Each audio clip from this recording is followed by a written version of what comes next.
Viji. I'm beautician. Today haircut tips தான் பார்க்க போறோம். நான் என்னென்ன ஹேருக்கு மெயின்டைன் பண்றேன் அதை பத்தி டிப்ஸ்ல இப்ப பார்க்க போறோம். ஃபர்ஸ்ட் என் ரொட்டீன்ல வந்து வீக்லி 2 days வந்து ஹேர் வாஷ் பண்ணிடுவேன். என்னோட ஹேர் வாஷ் வந்து ஃபர்ஸ்ட் ரொட்டீன் வந்து ஆயில் மசாஜ் இருக்கும். ரெண்டாவது வந்து ஹேர் பேக் இருக்கும். ஃபர்ஸ்ட் வீக் வந்து நம்ம வந்து ஆயில் மசாஜ் வச்சு நம்ம ஆயில் வந்து வாஷ் பண்ணிடணும். என்னோட ஹேர் பேக் ரொட்டீன் வந்து என்னோட ஹேர் பேக்கில் வந்து ஆலிவேரா ஜெல் ஆட் பண்ணுவேன், வெந்தயம் ஆட் பண்ணுவேன், அதுக்கப்புறம் வந்து செம்பருத்தி இலை, கருவேப்பிலை, வேப்ப இலை இது மூணையும் பேஸ்ட் பண்ணி வீக்லி ஒன்ஸ் வந்து யூஸ் பண்ணால் ஹேர் ரொட்டீன் வந்து ரொம்ப நல்லாயிருக்கும் ஹேர் கேருக்கு. நான் weekly once hot oil massage compulsory நான் பண்ணிவிடுவேன்.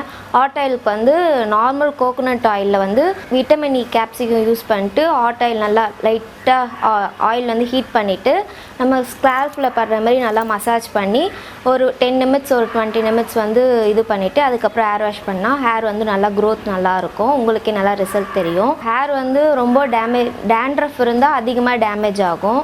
இப்போ எனக்கு பார்த்திங்கன்னா எனக்கும் dandruff ப்ராப்ளம்லாம் இருந்துச்சு. இப்போ நான் இந்த dandruffலேருந்து எப்படி என்னோடய ஹேரை வந்து நான் மெயின்டைன் பண்ணேன்னா, நான் dandruffக்காக தனியாக ஒரு பேக் யூஸ் பண்ணியிருந்தேன். அந்த பேக் பார்த்திங்கன்னா வெந்தயமும் கேர்டு யூஸ் பண்ணி அந்த பேக் ப்ரிப்பேர் பண்ணி நம்ம ஹேரில் நல்லா அப்ளை பண்ணிவிட்டு நல்லா ஜென்டலாக ஒரு மசாஜ் பண்ணிவிட்டு அதுக்கப்புறம் வந்து நம்ம ஹேர் நார்மல் வாட்டரில் வாஷ் பண்ணி தான் நான் இது பண்ணேன். நான் அப்படி தான் என்னோடய இது ஆச்சு. அதுக்கப்புறம் நம்ம dandruff ப்ராப்ளத்தினால வந்து நிறைய ஹேர் ஃபால் ஆகும். நம்ம வந்து பேக் மட்டும் வந்து ப்ரிப்பேர் பண்ணி போட்டால் சரியாகாது.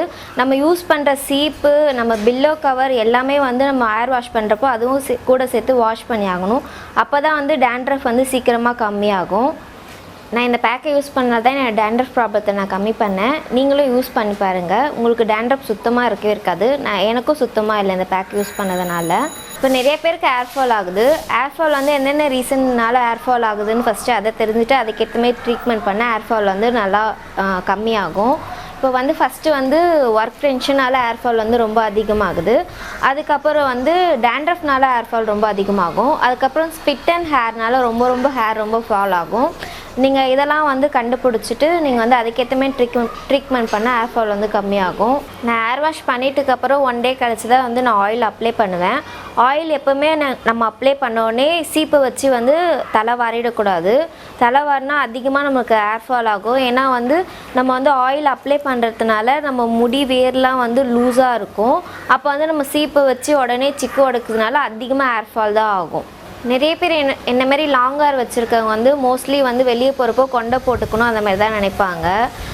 கொண்டை போடுறதுனால தான் இன்னும் அதிகமாக ஹேர் ஃபால் ஆகும். கொண்டை போடுறதுக்கு மேலே ஹேரை வந்து நல்லா பின்னி கீழே வந்து பேண்ட் போட்டு போனாவே நம்மளுக்கு வந்து ஹேர் ஃபால் கம்மியாகும்.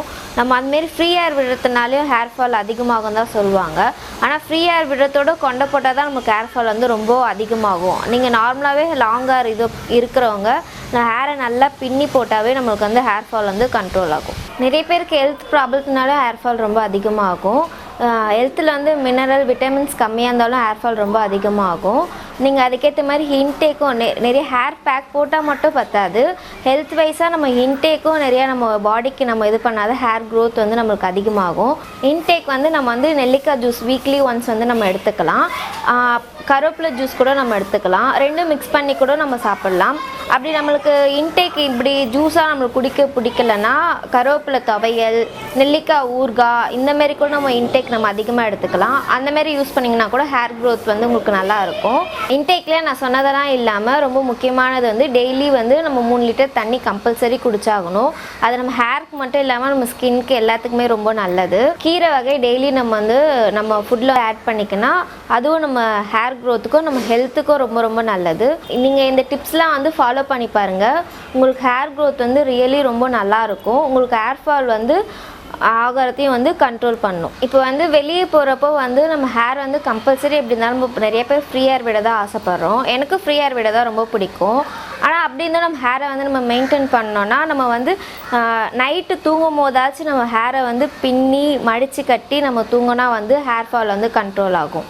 என்னோடய ஹேர் கேருக்கு வந்து நான் ஸ்பிட்டன் மட்டும் தான் கட் பண்ணுவேன். நான் பார்லரில் போய் கெரட்டின் ட்ரீட்மெண்ட் அந்த மாதிரிலாம் வந்து ட்ரை பண்ண மாட்டேன். அந்தமாரி ட்ரை பண்ணதோட வீட்லேயே வந்து நம்ம இயற்கையாக வந்து இந்தமாரி இயற்கையான பேக்கு ஆயிலு இதெல்லாம் யூஸ் பண்ணாவே நம்ம ஹேர் க்ரோத் வந்து ரொம்ப நல்லாயிருக்கும். ஹேர் வாஷ் பண்ணிட்டுக்கப்புறம் ஹேர் ட்ரையர் யூஸ் பண்ணுறது வந்து கண்ட்ரோல் பண்ணுங்கள். ஏன்னா ஹேர் ட்ரையர்னால ரொம்ப ஹேர் ஃபால் ஆகும். நான் ஹேர் ட்ரையர் நான் யூஸ் பண்ணவே மாட்டேன். எனக்கு ஹேர் ட்ரையர் பிடிக்கவே பிடிக்காது. ஹேர் ட்ரை வந்து நான் வந்து நேச்சுராகவே வந்து ஃபேன் காற்றுல இல்லை வெயிலில் நின்று தான் வந்து என் ஹேரை வந்து ட்ரை பண்ணுவேன். இந்த சம்மர் டைமில் தான் வந்து ஹேர் ஃபால் வந்து எல்லாருக்குமே ரொம்ப அதிகமாக இருக்கும். ஏன்னா வந்து நம்ம ஹேரில் வந்து ஸ்வெட் ஆகுறதுனால ஹேர் ஃபால் ரொம்ப அதிகமாக இருக்கும். நான் அதை எப்படி கண்ட்ரோல் பண்ணுறேன்னா, அடிக்கடி ஹேர் வாஷ் பண்ணுவேன். அதுக்கப்புறம் வந்து நான் வந்து கோகனட் மில்க் வந்து இன்டேக்காக வந்து நான் அதிகமாக எடுத்துப்பேன். அதனால் பாடி டெம்பரேச்சர் வந்து கம்மியாகி நம்ம பாடி ரொம்ப கூலாக வச்சு நம்ம ஹேர் ஃபாலை வந்து கண்ட்ரோல் பண்ணுது. உங்கள் ஹேர் சாஃப்டாக இருக்கிறதுக்காக நான் இப்போ ஒரு டிப்ஸ் கொடுக்க போகிறேன். பனானாவும் ஹனியும் மிக்ஸ் பண்ணி நம்ம ஹேர் ஃபுல்லாக நல்லா அப்ளை பண்ணிவிட்டு ஒரு 10 நிமிட்ஸ் அந்த ஹேரில் ட்ரை ஆகிற வரைக்கும் விட்டுட்டு அதுக்கப்புறம் நார்மல் வாட்டரில் ஹேரை நல்லா வாஷ் பண்ணிங்கன்னா உங்கள் ஹேர் ரொம்ப சாஃப்டாகவும் ஷைனிங்காகவும் இருக்கும். இவ்வளோ நேரம் நான் கொடுத்த டிப்ஸ்லாம் உங்களுக்கு யூஸ்ஃபுல்லாக இருக்கும்னு நினைக்கிறேன். நீங்கள் பொறுமையாக கேட்டதுக்கு நன்றி. மறக்காமல் இந்த சேனலை சப்ஸ்கிரைப் பண்ணிடுங்க.